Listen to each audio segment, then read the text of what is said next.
And then as we start this conversation, I go shaman, and in my head, with limited exposure to shamanic healing and those sort of things, I sort of think medicine man, medicine woman, and I sort of think some indigenous tribe in Africa or the Amazon or northern China, or I don't know the origins of, but I have this image of someone who actually also in my mind's eye, when I close my eyes at the moment, I see an elderly person who's wise, and it's their role to look after the tribe. Yes. Along those. How they do that is the magic sauce that I'm not sure if I do understand, that I'd really love you to share with us. So first, that's my rudimentary and probably not very good example of what a shaman is. I'd love to hear what you explain to them. Hello, everyone out there. Here's Sabrina telling you what a shaman is. All right. So let's say I'm going to explain to what I think what a shaman is. So yes, for me, even back then, when you tell me shaman, I was like, oh, this is someone in a jungle, in the Amazon, like jungle, like feathers maybe, and like moving around, dancing or praying, and probably linked to ayahuasca. So that's the first thing that, usually you would associate a shaman with. It's with medicine, with plants.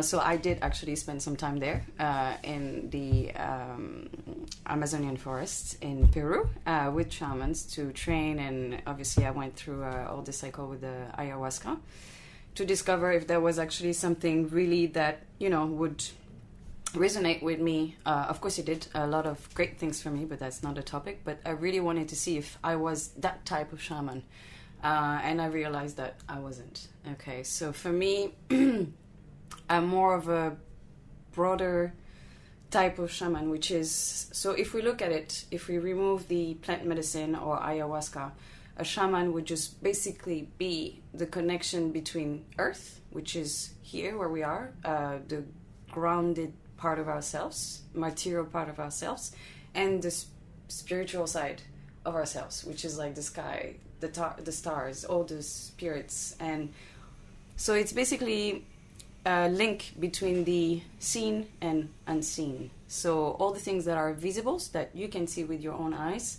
we all see that every day on the streets here with you. I see you, you see me. But then when I close my eyes, for example, I will see the unseen. I will see your emotions. I will see probably your thoughts, and that is the unseen. It's basically, I'm able to see your soul, to feel you, to hear you, and that's it could be with your own soul or anyone's, or even receiving messages from the spiritual world. So basically, yes, a shaman is someone that could see beyond the visible. And by seeing beyond, you take what's useful and bring it back to me in the real world. Correct. And Correct. From there we formulate strategies to change, or it's a healing via, is it hands-on? Because I know you do you studied acupuncture as well, didn't you? Yes, I'm a clinical acupuncturist. So, yes, okay, let me try to put this in order. So, for me, what I would see, especially myself, I only specialize in emotional traumas, blockages, burdens. That's the only thing I see. I only see in people their gaps, their holes, where it's blocking, where it's stuck. So when I go, let's say when I close my eyes and I touch different parts of your body, I would see all these blockages. And then from there, I will see images. From there, I will bring it back to you. I will translate that image and feeling that I had into something, into words, basically, first of all, and something that you would understand. Because I have a lot of people that come to me and they tell me, I don't know what's wrong with me. I can't even express it. So they feel, but they don't know how to translate that emotion. So for me, I will also feel, see, but then I'll be able to translate it in words that you will completely understand, and you'll be like, oh, this is it.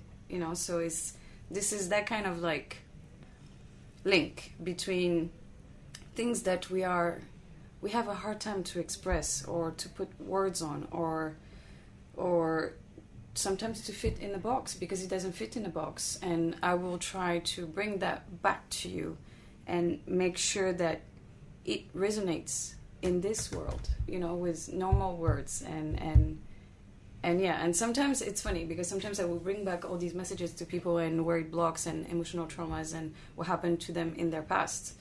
And they're like, it could be like, oh, I never sent this to anyone, or that was just in my mind thinking for myself, but it never came out. So I'm like, this is how I see you. I see beyond what you want to show or, yeah, what you want to express.